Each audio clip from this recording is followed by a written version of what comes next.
tovushlar va muddatdagi xizmatchilar vatanga qasamyod qabullovchi hisoblandi. Marzo ko'chib qatorurdi. Bravo askerlar!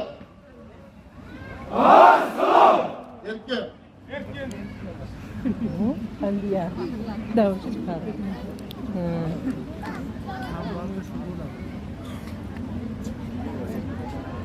Assalomu alaykum aziz mehmonlar, ota-onalar va hurmatli marosim ishtirokchilari.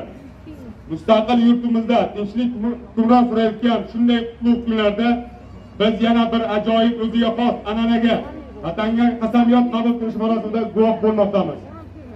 Armiya hayotida yana bir muhim hujjat vatanga qasamyod bo'lib, u qurolli kuchlarda taalluqli barcha qonunchilik hujjatlari orasida alohida kasb etadi.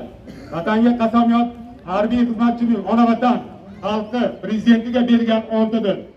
Har bir yigit balog'at yoshiga yetib, o'z yigitlik burchini o'tash uchun armiya safida kelar ekan, u el yurt, ota-onasi, do'st birodarlari oldida askarlik qasamini qabul qiladi.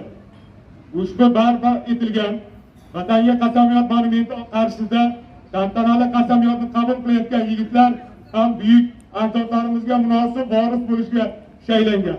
Sizlarni hayotingizdagi unutilmas kun bilan yana bir bor samimiy muborakbod etaman. Qarshi cho'midi.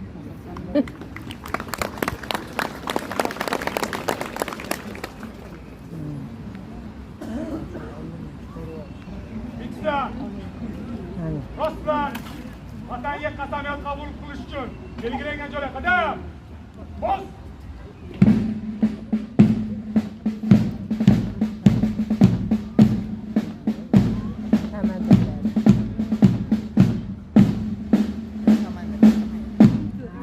Shularga kelib salom beradi.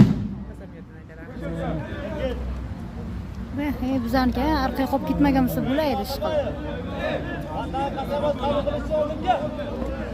Yangini ham bolalar.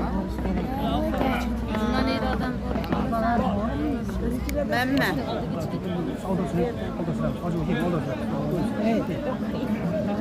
Tamam, qolaydi. Mana eroq turdi. Voy shag'a gidadi. Mana ekadi. Biz bachalarni chiqarmaykan, ko'ra olmaykanmiz. Tur, marhaba, ambaqa o't. Ha, mana shuni o'ting. Mana shu orqadan o'tib